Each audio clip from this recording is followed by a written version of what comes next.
Now, it looks as if they say the new Patriotic Party and the National Democratic Congress in Yinano, Woman I town hall, and aban the town hall meeting, Freudia. A Jwade chairman so NDC for a town hall meeting, Great Hall, Kumasi, KNUST, Abontain so. But my main chassis here and feels. Peppa said, no, the what in a beckham was him. Even though this is the first time,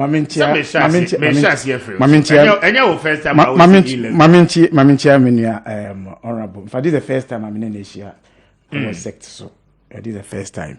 And my main friend here, when we started, is the Manchia, my main friend here, and my Siaka and Famano. Let me say, and we program, so I send our castle, but I'll go back to the Ashanti region. Bompire in 90 years, more quite cheap crap on coupon bonning by go back. Okay. Mr. Speaker. Buddy. Ye levy, ye momo, Bomies levy, hardship levy. The MPP I introduce you over my emo. Edikai Obiara, even NDC, we are not against tax to develop this country. Because so budget to work and that's budget taxes.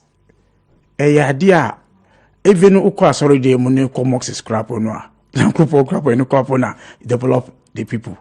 So we have to lie in the moxes, your idea friend ties in the churches. But yet to your general, what the hour and at the idea ejumali ye. And Begina mocks and Cassie because why would I mocks and into behind your tax and by force? Never na coupon Crusica. Ono Mosicano. One Gojina mocks gate and I say, once a will mocks now a Jew seeker. A G free bimu, need a boy bimu. And for that's how taxes works. But you the common thing that all of us does to contribute. And here the MPP when in a position. Omu kasai de bebre. In fact, de omu ye.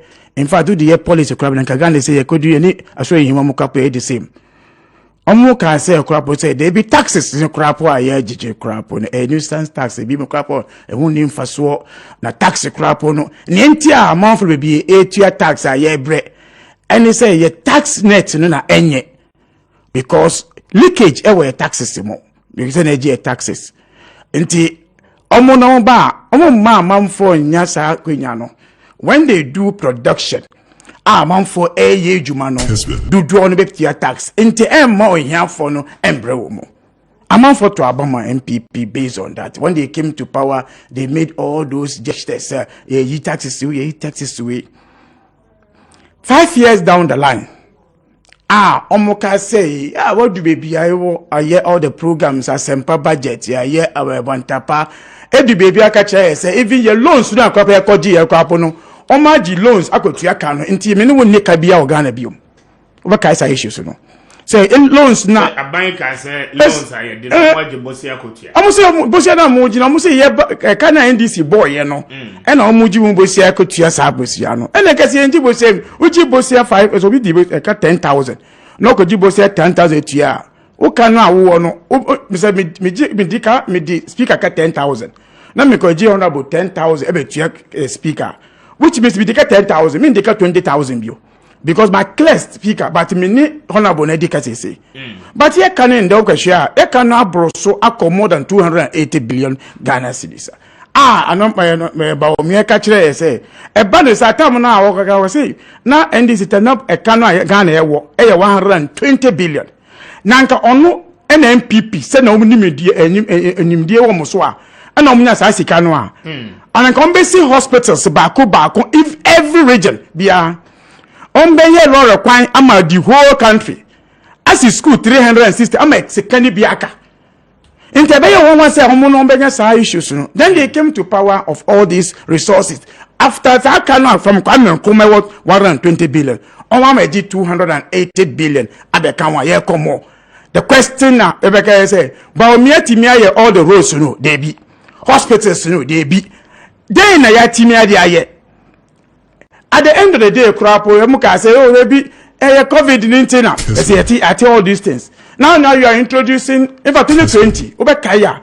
Now I'm introduce the levy issue. Now issues in the start here. Man, Momo tax. And a minority, a press conference say, yen penny mamu in say, tax on Momo.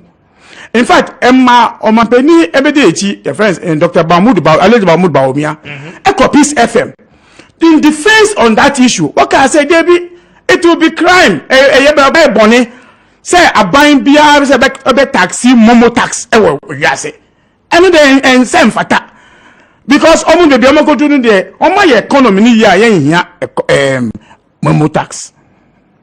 At the end, after 5 years in power, say Ghana, no employment, Mamobi employment, Musu buy planting for food and jobs. Once you see factories, in the month where you taxa, once with the reason say leakage of the tax nest and yet. You see, same and yet. In 19 Juma, you need fertilizer. It say no, you have taxi or beer or mangana. And a levy. Any levy at the same. And it's saying there, yeah, trouble say. Nanka yen for a sika, yen con say, ye cash our boyimu. You reduce even crime in the system. Say, Missika first, Nanka won't bottom me betting at all. Yen for Missika and 2 wireless so. I mean, Fentriadi.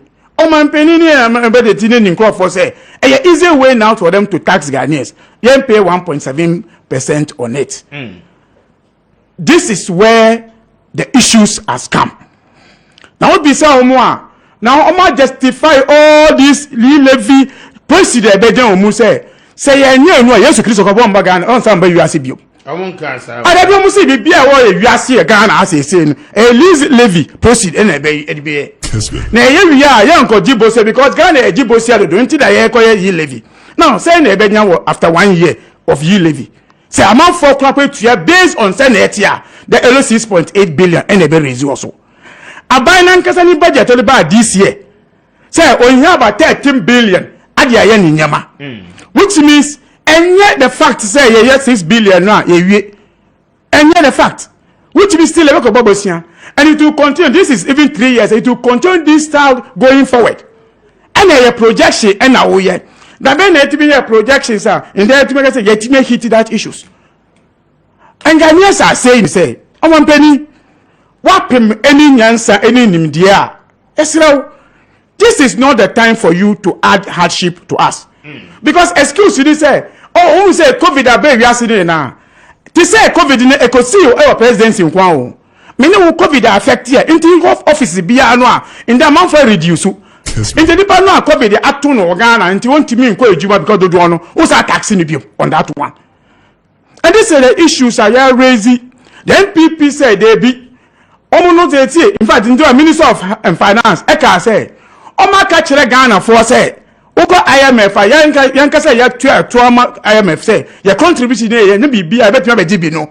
Ya got Ghana for say, and to be called IMF, my friend say, you ever call IMF. In fact, Asla Eka sending draw. I was even shocked. Say, MPP say, I don't understand. You are confused and they don't even know how to put the issues. What can I say? UK almost 10% on the levy. Until I Ghana Jibo sell. Into 1% to 1% a cheaper. Which means per the MP analysis, we should even go more than that to punish Ghanaians. No, but she didn't say I'm punishing Ghana. No, I'm talking about that one. And you never Ghana for levy. And your punishment, hardship, you are going to increase these issues. In there, over 150 Ghana cities, maybe 150 Ghana cities. I need to add 4 cities to it before I can pay that money to her. I need to pay 4 cities. Me mami awanya sikano so but 4 cities. That 150 you say she also need 4 cities to add it to it. How ben na odi be as o man. Madu si for mami right. How obre ben na odi be. So I am not surprised in the yedi ekoye concert party e wo Kofedua. To now tell me about me, you don't have the credibility to talk about the economy. Because we be a town hall meeting to explain economic issue. which you say the wizard in economy any idea for yibiano e baomia because credibility any munti mapamono credibility any because this is the man who you tout and say eba iwiasa o ka say eba yi levis in manual in the whole world no yade. Then you are going to explain the issue to Ghanaians after even what pass all the bill now for parliament say bill no parliament to all the changes it's over catch amount for say they be engine two and say engine two and even sack Baomia, this crazy Baomia telling him that you don't have the credibility to come and speak about it. And this is where we are. But you see, once life is there, those issues will come. When the MPP made the noise, said they be about an immediate taxes in Yama. I'm sure I said that credibility there. I don't think any MPP will come do this one. The only thing the MPP can do today, and it's on semantics and grammar in issues. On explain, on use grammar, sympathy. In fact, in there. Now will be my message say or say NDC manifesto because I say manifesto cry 2020 Minister of Finance, Minister of Health, Events and Information MPP gurus akotinasi read even receiving their people English word omo deceive say NDC levy manifesto mo and read from 0.85 0.86 0.87 I say NDC levy asemana only just to incite the people, but we are asking say if they want us to understand them, that kind of Ishiasu MP Sankasa waka without respecting Ghanaians. Say ye po ombe passe. Or making reference to the minority in parliament. And ye Ghana for say minority, there's almost free to go here. Who are they represented? Mr. Speaker. Minority, why are they represented? Okay, say that one speaker anywhere. You can say Joanne's MBA friend say speaker no.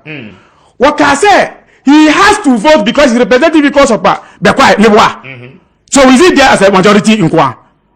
So when the minority representing people, you see, you don't respect them, you don't respect Ghanaians who voted for them. So you do whatever you want.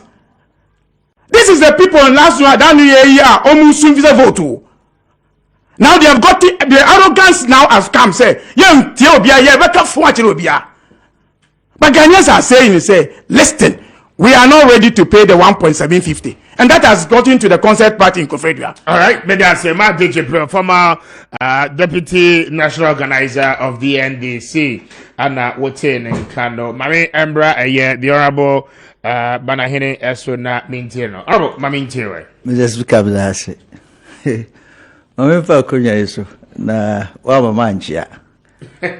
I've been drinking, had the Mampany. Na adada kwa kufado batampa odwene Ghana fo ho mincha na mana yiko wana be de chire ne mampani dada suro no ne ndis fo suro no Dr. Mamu Baumia omutin de se de monsam ti Yesu din no ana ho pusi gidi ade emfa no kura ai se din be frem mana onso man trinkwa na mincha ni kura ngasa se Yesu pe na bibia nsi ya the NDC for Australia, no one ever bomb so in 2024. The regional chairman owned to me back up, friend Asante governor, a banker. Chow to maybe I'll be a Michao. Company that John Dramani Mama or 2 dear. Oh, Johnny. I mean, Chairman Penina da Cranso. Can't you say a Mishran? New dear no. Wadi wie ti agenda no betumi akoso ni Yankopon ahihye no na wahihye ti ne wadie no eye me komani mi na me nua kase concert party isi beto oba pani otia kodwom betransa me ato oba no okonum ne driver do ayira Ghana, gorilla tatis. Oh, parliament. Let the gitty. Before say, the BA we are here, a free 1996 and 2000. About 2 years to bo mobile sabri ya. Mampani ku 4 pencil. MP for agency a day bar. And this yakase yeda. And see that. bibia ni ho bibia ni wiase wo Ghana ha ya sase ya o makase NDC for tama de health insurance ba yeyo endo bia ndi we sitia na nse ya kwa ninche ya kura ya tama ka se your friend say obi anko register the same card the constitution o ma no say ihu ya no nwa no makoye Ghana card ihu ya no makoye free senior high o banga say nyiyi I said the next 20 years you see we are sesa na se yakoye ni mu a o say yeso ye nyoma bi enipa na wo Ghana ha ne dodo eyesen Goody and the carbon cotton and faso, saying. It has always been raw materials you distribute. Now the qua, no Brunino, was at it and be no their bro, no 6% pay, no their bro distribute aid any loans. Into who call him as an institution, call him as a nation. Also, for can be a bit me a faswa, or bit me a door, cry. And one aspect of it, and it's a e-levy. MPP Kessben 92.9 Edenti and also Bobosia now the show as a human being created in the image of God. So we are can forces Odyssey or Ankua Akojane. Inti Ejibusia and a deficit no Yadiaye. Entias say we are since Ankona Chibium. Because maybe go invest. First year investment it was free. I see. Second year admission first the registration fee names it and they need to net 20,000. Then what then pa? Area of the common user facility every boom and only them say 15,000 say. But that time what that qua? And me a year man. 98, 99. So say school fees almost the free cry is around 1,900, 1,700. So the kusika that no one, Maza, and ya the kitu. A chase we are sister, the new Hunumano, and yes, I need tibium. Into Bushia no nano.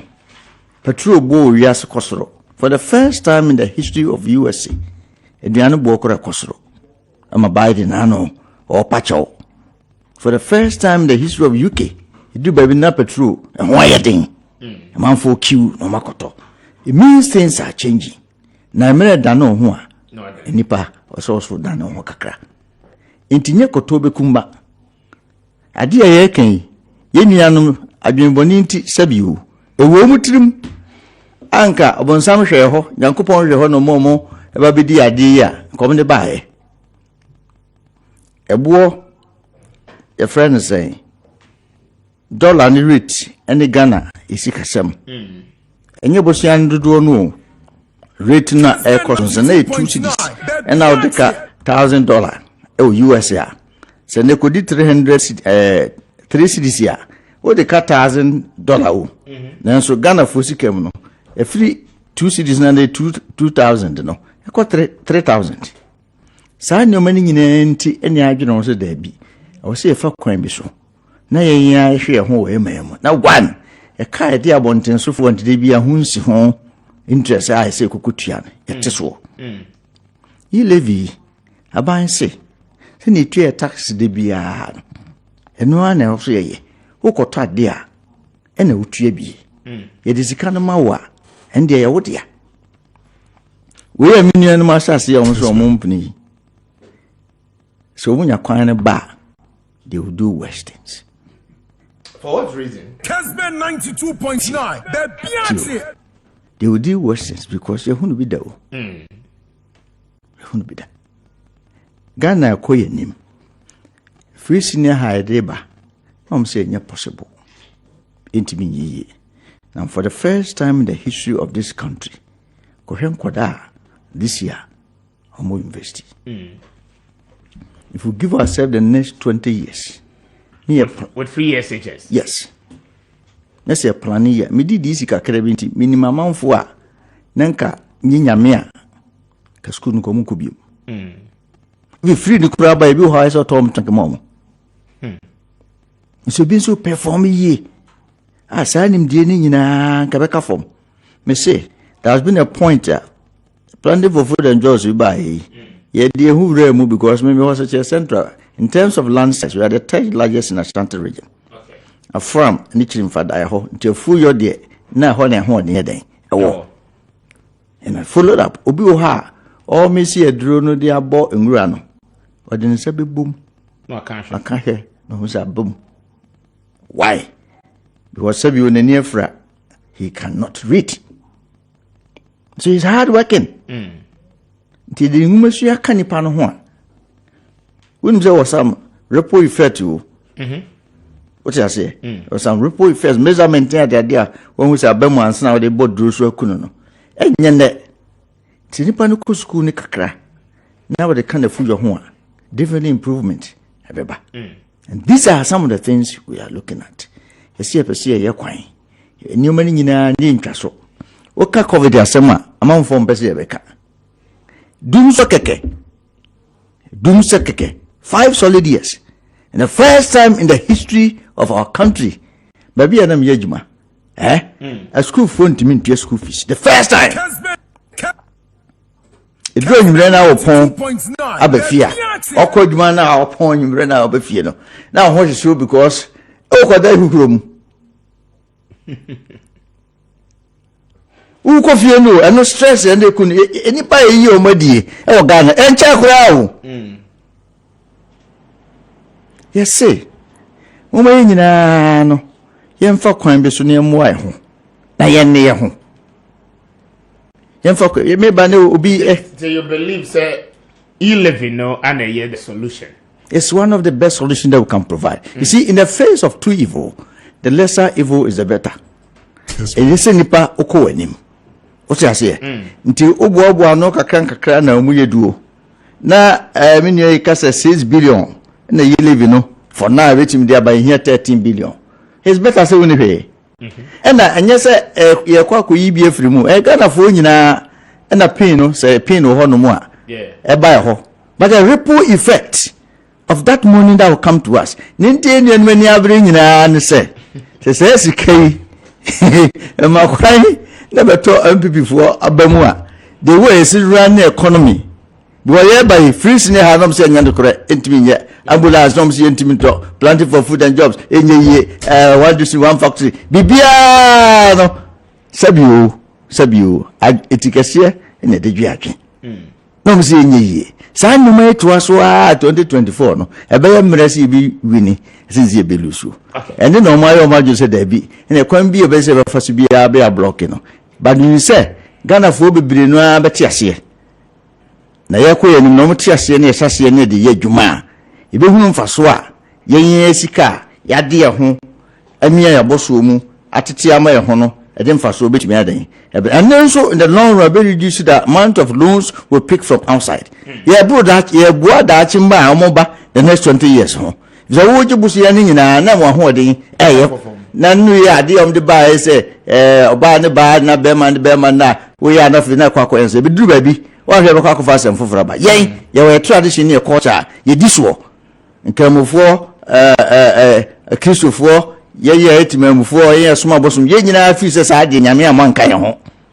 Nurses on Sako should be a nabona pumper more cow. Ain't me, Mestre. Sir, I did be a change dear and ye easy. I did be a baby and so whom since I saw one. I am easy, sir. But you say you live in a bar. One. Ghana nyina burden no ye nyina as individuals be som kakra na ye ko yenim no ne wo se ye no ye betumi aye na me dey si no na me nse me nua Jibril de wo si ba bokọ no ndi se ni mu den sa we say ti ni mu papa because propaganda na atro de I'm there waka wa ha ya ntro baby odi free ani nyina it say Paul a ocho letter akomo bi obedi atem nso nka obesa akrokro wa wia ansan obepia bewum nje bi hu na kam ka so baby odi ndi wani baby yie nso shase so ka sa no se we ndi sini ampa nti organizer no ope no menka bibi anto aso But I say, but me mad so na maintain kakra na me samra back to honorable na fe. Yen share. Madi mame inter. Many clear to an MPP. So if it is Bawumia that they think can save them in 2024, then they should forget it. Because I'm expecting, I want to see one day. Say, but we bet me now. Simple to be a saka say, or bet me $1, $1 on Kosoro. Bet me kasa OEB. Can he stand anywhere? I catch you be say, yen taxi momo tax. Can he? That credibility will be asked when he is asking, and these are the things that they think they want to bring. For me, I have already concluded on Bawumia. Say, ever since he won Quran and swore in Supreme Court, one can holiday, he will never have any credibility to do anything for this country. How? Oh, Massa. So how can you lie with the Quran? And when you know that what you are saying is not true in the Supreme Court? Eh? And Quran will punish you on that one. He knows. What lie did Bawumia tell? In fact, Bawumia went and lied that there's a pink sheet that he brought. Say a pink sheet and you were voting. When the pink sheet was given to him, calculator, he calculated there's no voting on it. He signed, swear on it. Check. A Supreme Court. I mean, I was part when they came to the Supreme Court. We will deal with that issue. They came that there were 2 police stations, area or no police station. That police station, no, now I was railway line. The police agent of MPP was the prime chair secretary of the police station. We proved to him, say, where and you don't swear on those one. I'm just saying, say, we swear was not, which is not true, and that's what God is taking him through. Odim, was say we work and this MPP idea Ghana be in there Ghana, ye di sika bi akoto collateral. So this sa sika no a na Ghana say ye wo kamu. Sa sika ni ye di sa project ni eba Ghana get fund. MPP work out say omo hia wo Ghana ha. Are you talking about somebody working out on something? Get fund. Mr. Speaker. Yes. Get fund. In the enuna ebo Ghana muda ko to say collateral for 30 years so. Na nkediwa. And no somebody mortgage baby. I want to say nye. I was say at the end is pay no go na mudi at the paper Ghana. Ameri eba Ghana. Muko sa lie e ka say Ameri nyo e boni Ameri ba Ghana mu ba bodi be back. In the honorable benefit to Ashanti region. Yadi ban omuye party we come Ameri enye VAT ananado enye demonstration was so kumi preko in the VAT ma increase la top was some people who brought the issues ya kasa so omu say ye di VAT we the illegal bar NDC enya assembly anka Mr. Speaker I'm for state by stage okay some people can say after free education NDC won 3 million vote in the next election 2020 okay What I will carry me after that you are saying vote elections over 6 million. Now, okay, say Vodafone, MPP time Kufo. What can you say, baby? I could do no. Say, I'm Tom Vodafone, Ghana, and okay. Say, yes, it kept time so we sold Vodafone at 850 million just to support our economy. At the end of the day, did you lose the election about lose? Oh, say, you know, when the Munjaika, Munjai is, yeah, the bar, sure. Muka say, Jibola Casa, the island is sent to me, because you, the Mombola tax away. COVID tax then amudi aye ndi Ghana e dia mamwa mde boka try say nde musu also after all mema mu 2020 mu parliamentary no mu 169 parliamentary 167 etiba from so say mom we dey can say But they still want the presidency. Presidency omo kasa mu sure also no. I can tell you are not sure about it. They are not convinced about it. About what? About the winning. We need. Oh, yeah, they are not convinced. And that's the price all of us are paying but today. the president of the republic as you see. Oh, but you can have a president by default. That is not easy. Especially after the ruling of court, you can say anything that you want to say. Mr. Speaker, these issues are $1 now Bawumia say NPP $1 some KB. Muka chere say dollar 1 to 1 da kufo mu tell ma no enti Ghana phone to abama na mu $4 nko 1 to 1 Ghana cedis nyesa na mu kan na 1 to 4 cedis enye today we da cost cedi 50 pesos 25 pesos almost cedi 50 pesos and we see one sama mo Mr. Speaker, what would the NDC have done different among all these issues? among all these issues. On we manifest on say and no na MPP enko redeem bra and I must say o redeem my no. We brought on a big push. Say a big push no say oma industrial no anya ejuma ne ebe mu a. You open you widen up your tax nets. Block the sika ben and come de we say yeah friend terminatory sika ben de. Yes. E dey nsa na ye yo. That be be say. That be o obi ya no be say persons we bi mu. And then uko Bibi Ghana yen revenue kese eye habo. Expansion of them habo. Enye loan o. Anaiboa. We generally aye loan. These are the things we are talking about. In the Ameri ewo Kumasi. Aye Ghana for there. Unu say ye be lunch say ye Ghana there no. Omo ye party also. Unu ade be ma Ghana opportunity omo. We have done it already. In there okay for the first time. In the whole proper West region now, who the flight in Eko wow. Do you know what economic opportunity that is in now today? Commercial flight. Yet you are not opening it. That is where you could have tax Ghanaians again the punishment of this Ghana. But in the man can you see a man with 6 billion now? NTB can pay you. You have an opportunity to save Ghana. 12 billion Ghana cedis at waste because of corruption. 2 years of levy. Man, is that some na more kind of maintenance because sir, your friend is saying. What's the general issue? No? Yes, what the general issue? No one says say abanye na bien cry say go after the money, sir. It wouldn't take now. It may take you a lot of time. And then this is not the first regime about Auditor General why in a report. Previous years now we try, 8 years no more then. Onim specific. Yenka say kodie. Yes, me mani si na kasika no anko 12 billion anko na nka say yes school dan e wo baby. Today we are not talking about say sika ni revenue ni o. Si baby e ko about procurement. That's the time I mean a president appointed bishop of procurement. Yeah. And as yes we sika we. So what will be difference when we are even collecting this money in there? A friend saying service call tax IAG.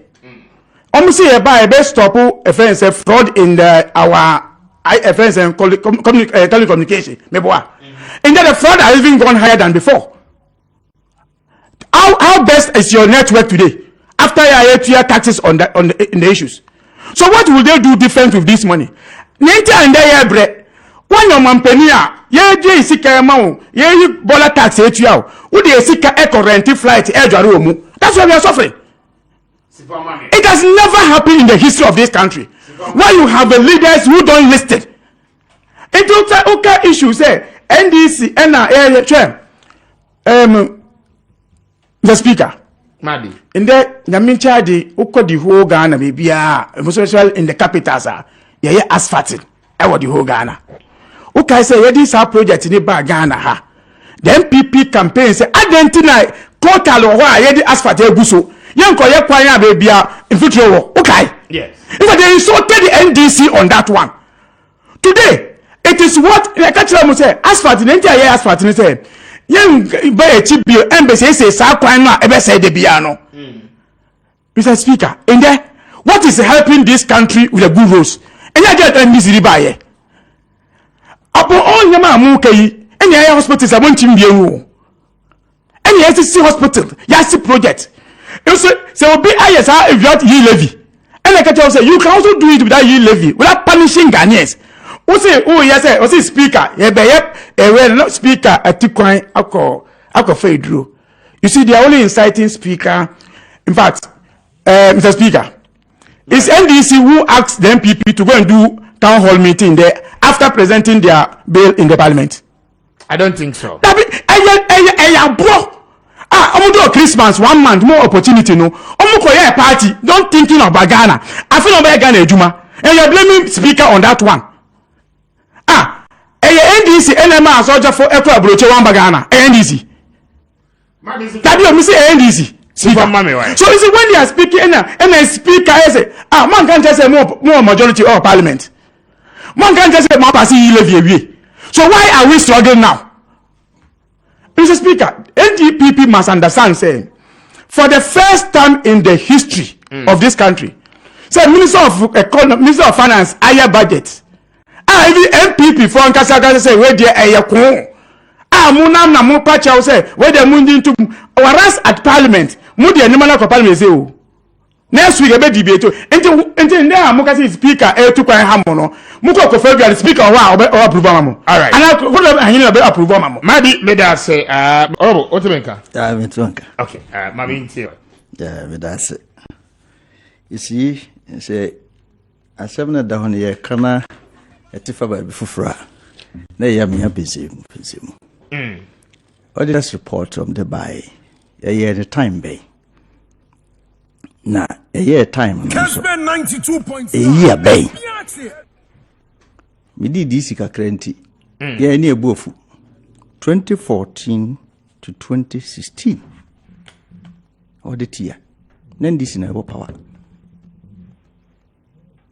2014 to 2016. But you see, offer or a japadia with Yauka. I'm captured every 2 years. Me say, from that period, Nina no, ni audit. I'm telling you.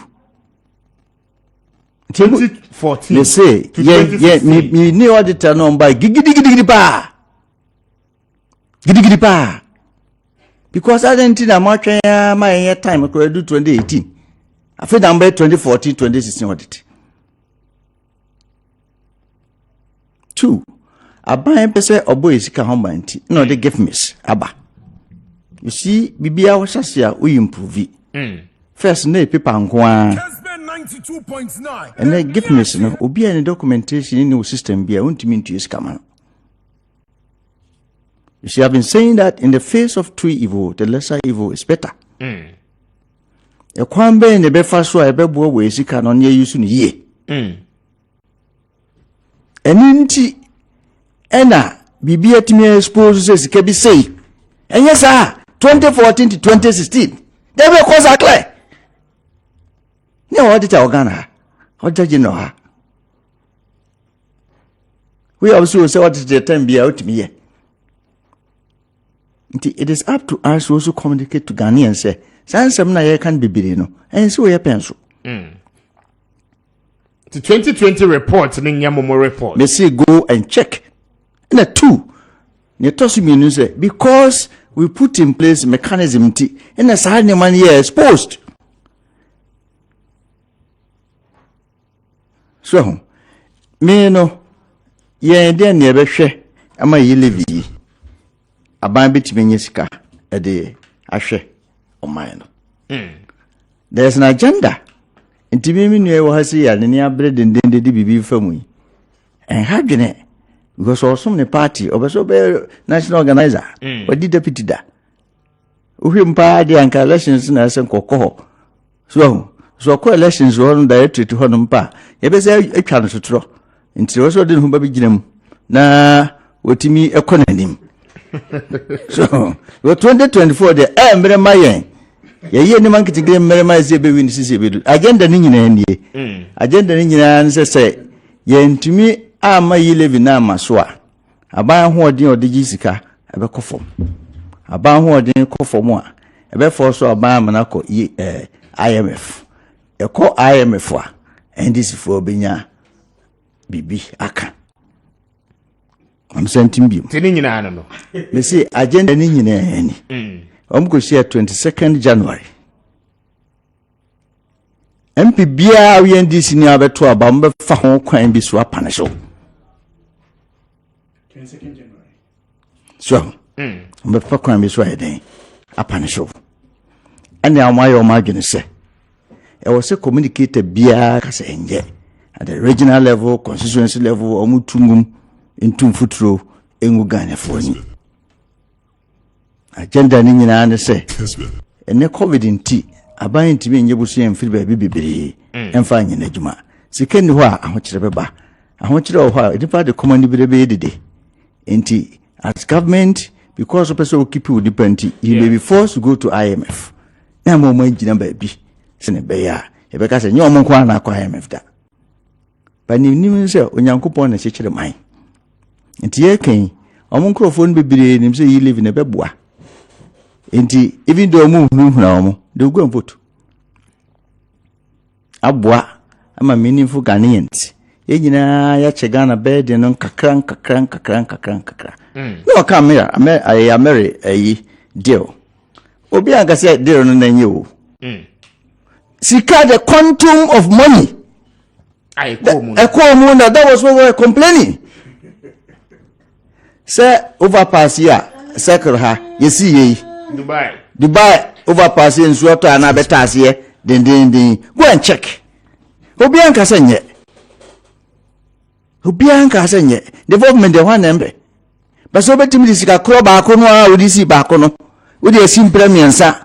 Now premium uniform. Then people will complain. That's the issue. It made me feel, sir, Indian or Montias here.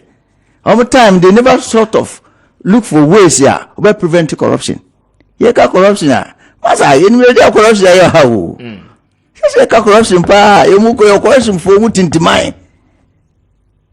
But I mean, into team into me, cup and who has someone. Now, my home popo, to me, cup and movie, I want someone. The issue on the ground, no, sir. A buying or so in Yisika. If you are say a day, na a share home. Na they share on your contribution. Your school never be no contribution, no job. NC, you be kakra. So be send this can there. Men to kakra. We see, whereby nobody has ever complained. Say, Turkus no. What's send this car? Me, I was looking at say, can be the no. What talk card or US? The number of hours are the friend. What has he see another? We should look for ways. Almost one the near the Antisabia. 10 years to the baby. Me course number of course hours and I mean, I'm a dear course. And then you know, become I see, I minimize your dance in the bay near international standard. Because living here 1 year. And when you know, depending on Danimo, said you are comfortable as well than be. Yes, on your mobile. It is my atias here. Enema bibri AC. Amo gage no mo yira manfo.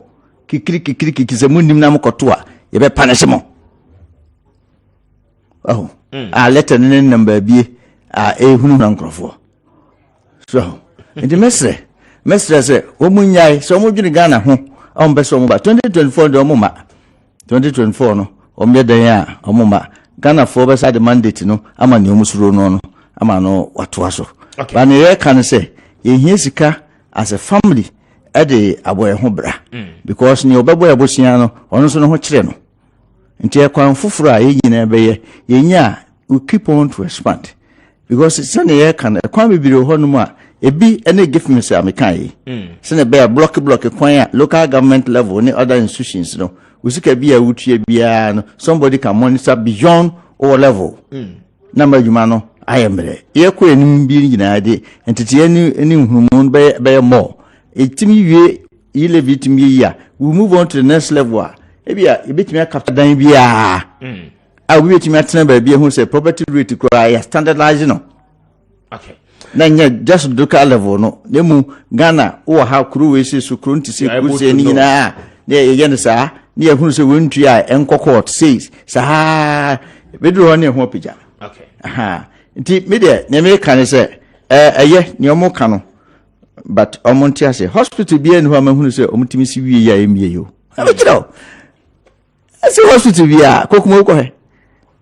She can't cry no see this year, no. And conform my so called by video research, Yanum. She can't say the completed Anna. My Sicano so called research. Afena. Abuy bomondin. But Regional Hospital is here anymore. Phase 1 a week, phase 2 and shots here. O share a year, your friend is saying, La General Hospital. Moana Mubug de go from up to now, a human shots here. We see trade fair, a human shots here. Meanwhile, there was a trade fair now or more a year. Juma, I buy any so I go to the hospital. The rest of Ghana hospital, Yamunamosa. We see, we funded, see, Mamichiro. Funding any idea project. Okay, accepted. Funding the idea project. If there are no funding, you can't start the project. Now, find the way out the year we say, no, what the years are project, no, no, copper for fraud, now, yeah, for. That's the way it works. In this will be now we expect to fund the video project to be necessary funding in my appropriation. Application just say in case of kotos our phone we near the maw, but one koto, and maybe our kokoto, ebia is so that an is so here, but open so funding, no. My office in emergency. You need to find a way to justify why you didn't use the money for this. What you say? Legon Hospital. Omampani kufo. Ekopesika. Hospital yes, I can watch them. Who see that anywhere? And you're complete. I can't You need equipment. You need funding. We see, sir, you live your dear cousin. I'm a healthy one.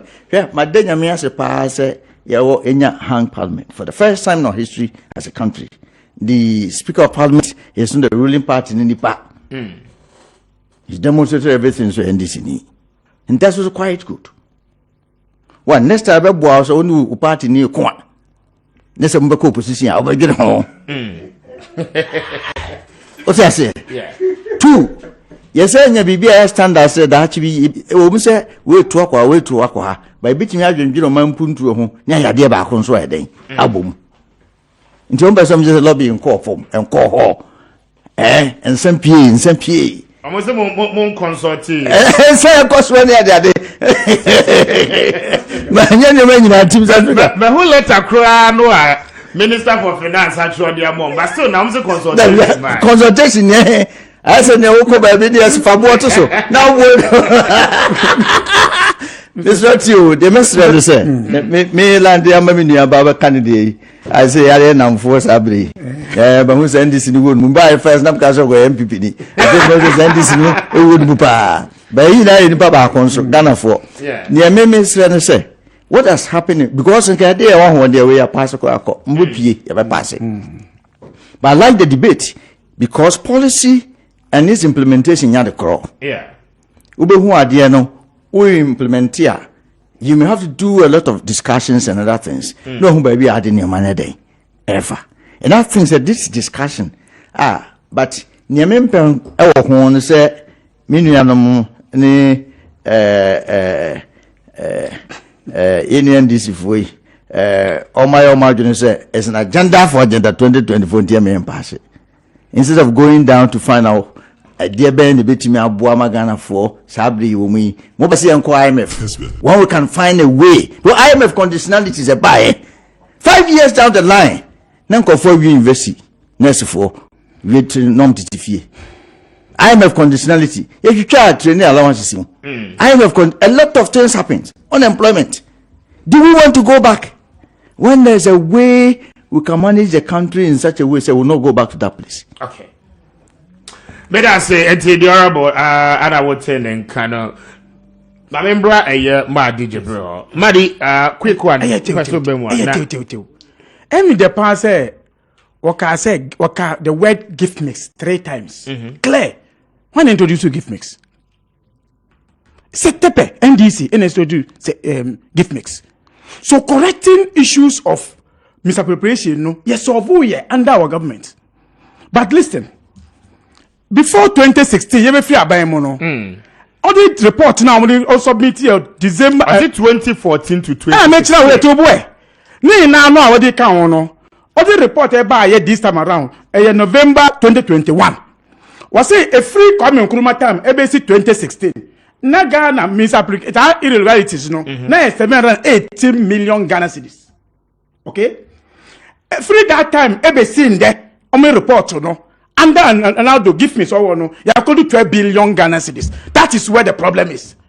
So issues now. And you cannot constitute sending in any Oh, me say, no problem because we have found solution. And I'm because solution we can solve it. And I'm because solution now solve issues. Solution now solve no gift mix no. They are not using the gift mix. If they have used the gift mix, then go 12 billion no. That you have to understand. Maybe about your guys say me call for ambuame. Also, I appreciate the way he's arguing. In fact, Mr. Dami say he's that middle NPP person. I appreciate the way he argues. Now they are two say, we give me the Kai say, and on Kai say, Madi Kai say, we give me. Yeah. Again, you didn't put him to do. That give me start tea. Oh, my implemented that. About gift mixer. Gift mix came even 2015. Into contractors, any problem is say a new tenant, say me could make it ya about cost 6 more. That's what the challenge those contracted that time had the NDC because a new ten. But the idea about war my year one got through gift mixing now won't you pay. In fact, most contractors had a problem that time. Say first, you know, who prepare certificate he has been DCE. Obi or when you be no, they are command and they are pushing it there. But this time you go to the gift mix will select how and pay the money. I have a more money. I'm saying it's NDC implement gift mix to make it work. Again, and there and I'm gonna say honorable my pen assembly the pan. What's it so for funding bar? Uno year project no. Oh, and I was sana kai. Yes. What's it Lagos hospital? I'm looking for funding. What tobo. Pokwasi interchange. How far say buy you know? Unu looking for buy. John Muhammad looking for scan buy. Me boa.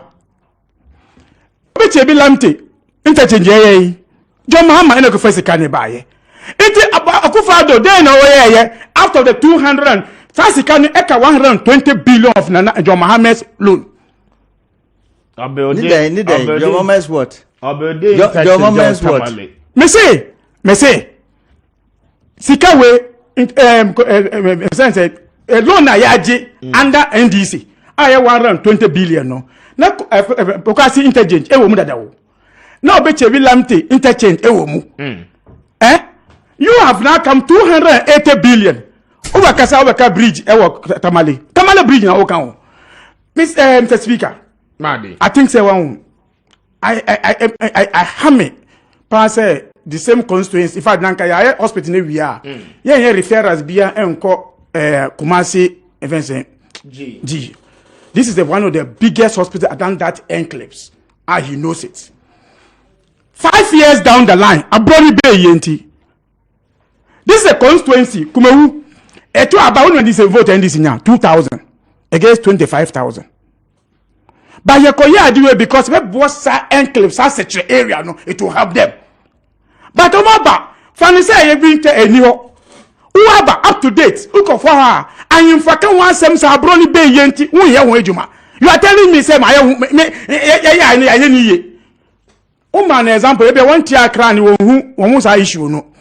Say, no hospital, ever, no mortuary, ever, mortuary, no, yes, you didn't do 8 years. Mortuary, no, one of the international standard of mortuary. But I buy you echo boo some mortuary, no, ebu hospital, ebu negu for say. You be see hospital within 2 years. And then, oh no, me no work as a bad in there. And now, and a yen in one there. These are the issues we are talking about. And I think, sir, our colleagues must understand, we say, some of them will have the passion of the party. Mama for a leader, the Minister of Finance, the Baoyemu, they are leading them wrongly. Yatino, and I advise him, Mamu fast. Munda Mood say, yeah, agenda, Ben, now we have in the Oko friends, DBI. 6 months today, Amuko Kati sold, say, Mube, one district, friends, 88, agenda 111. 6 months, last week on the free, DBI. There was nothing a block on the site. Muti wana muri yanu concept. Agenda. And this is slow elections. Sure. No matter what you do in your policies, there will be election day that people will decide. And projects you wesimu. But muti echi na muka chira say, oh, Amerinya sikane omudi ba ko back. But mu ba ye no mukoji hu sika wo Dubai e di ye. Eni ndemu yusu. Say enya na sika no do so adenti na man sika no mfiri ho. Santron we na ba o ye nde ye we fia e wo vice president fie. Say ye si o mo man Ghana. Ba bro ni be ye nti mo je gu one there say be see the money we need to build it today. Not cement 27 Ghana cedis. Supporting a 3 billion and there cement 50 Ghana cedis, it will go higher. Why not cost of money? All right. Well, after why you winning now, you are not punishing you to pay ye levy for your negligence. Yeah, advise him. When Tiana moving for Swa, you should bring it in Parliament. Musimu and Mema, you say, you be law and be Juma. Mumba pass it. When you pass it, Ghanaians, especially MP, honorable, be all free. On a couple, NIT and Uba is the music obey Muma Kofi, Ekofi, Ube Nesta, Ube Mumunua, Ubea Levy. And also because he may be to me bar, not back in the hospital. On my years, they say, able to ya another tax. Say you work on that in the crap on your tax one or so. Service tax, more increasing 15%. Obiwu, now you could see one. On my penny now to say, oh, who got a question crap on you 15% and can tax so. What kind of leadership MPP is giving us? All right. We will be NDC will guide you. In fact, Yana Yepe Muye. So the Ghana phone there, Kasabe say, Nakaba Boamo, Mr. Martin Vodafone, Moody lose elections. And number one. Madi Beda say, Babe, and Quaho Marisona, member at T4 so Ember. Let me rebut to what he said. Okay, Madi o two foot program for him. Say omnom kwaje buku asisika bai. Oh, that's a fact. I know a fact. Because we cut the sword of the project December. Mami announce the 4 lines no obenya brena wa bemu. Rabo mami brown na mintio quickly na yemfensi be brena so ade. You say my who's that? Ope Jibra some semi. Nanso. Hame. Oh, horrible. I didn't have. How many seconds? Watoto abuo gumfremon bibiri. Mami yanwa ni oti oko. Ena ma cause be famu a ti ni odi Jibri de aye odi kwaso be man for free bola kwaso. La se bo ka enzo. Enye no kure. So, ase wo ka enye no kure. Nyameka nyina ne say Ghana for omani ye nyina hedia na kan forces so this year wan ko akwadwane it's better say e be for kwan bi so ne yan resisika wo ha essence be kwa IMF agenda setting of NDC and say 2024 no on be say omunya bibigina so because omunya enyesa Canada kwakuwa vote onya no no one translate call MP no mu a kanyi omo yonko ne kana fu bibiri gitu mu se adodan ko yedwuma te beto ama no mesre parliament nso ntiase amoma se din ketia general ehunu NDC fo no letter e be punish amanfo mo ambekọ akoto ne ade ne nyina yankopon hwe nyina enti onim papa ye na wanye no bible say eyebone ma no se tumi nti ufusie enko IMF na conditionalities e wo ho be kensa guagia me hwe niye ni tua no se e kamukura medidi sika credit mi de we sitie oti akonwa so a ene nka parliamentarians nko be brasin ye ntimamfo no wo so ya no pa bia masa pressure timu so no we hia but kakra do e made botoa enso kire se yenkoso ankwaje bosia ama interest rate no enkoso ankosoro we aye kan ye sa ni nyina sika na bosia ba mo kanya nya bosia ni quantum because wo hwe percentage wise a rate sika your mama agi mampani da agi ye nya bi ni agi in 5 years that rate kosoro interest rate e kosoro dollar rate e kosoro ndi sa ni mani nyina community ma ubo sa se wo de ka kese e kan so dia obeso keep integrity o so utua. And there are two folds of Onyuma Ebenya as a nation. May I not say the next 20 years, no, we should be able to match every nation on this earth. The next 20 years. The man called that Timiko school ye, industrialization ye, Nessa, Yaya boy, bra, near contribute kakra, near the year, Numa year, a babwa. A bianis, I know, I mean, you can give me some of the buy. What they are there by no implement here. It is a researcher. What research that they share so invest ho. Nanzenya ni here sanitizers COVID by. Yeah. Can we for no money sanitizer did your hobby. No my you. but the buyer import or yen bien, you know, said the edge, my don't come in asasi bia. It's a big business. So if you bring up an idea and you serve the customers contractors by bow, you have a 12 and 1 better tiao, and into implement here. A benefit of it, ya buy in your who train my contractors at TSS. They say, Sicano, I owe dear no dean more. Won't conquer a friend say VAT in Yejuma, EP in Yejuma, or registration in Yejuma, or documentation in your correct ya when you are buying Yejuma and no, and I boy ye who look puswa, and what payments near the identity means quantify how much you are losing. Yes, if you want, tell me near Frano, ye grabbity. The F Papa so pa, Mamma Penny, the digitized man. Now, if who are and this fool's room. Me say sie supaya ni nguya na beba mso nya jibren se na me na hia why madam for kope na matiti ni din o tisi se o kasa wa kire a ba ni one on tisa o do abonti a any different and the website dey me bonusu na what me fi bi o no na abeka what to me atoni down very well me da say and to the honorable Kojo but ahene bediako former DC NPP Central ana wobebo eba yedi nkobo ma Jibril former deputy national organizer of the NDC okobie say mobeto abama no ma na be national organizer omo mienu na mpanyfo ya pay omo eboa ye medi de kwame apia kobe Mr Speaker ahana brebebe ye kwan ma na wotwe mu nyina no ye de Kessben Kanawu dwumade ni nyina no edesi ye kọ na yetimi akwakọje ahome adomdom ye ne a ejoada ye besanso ene wo edi ahia enti stick and stay with us.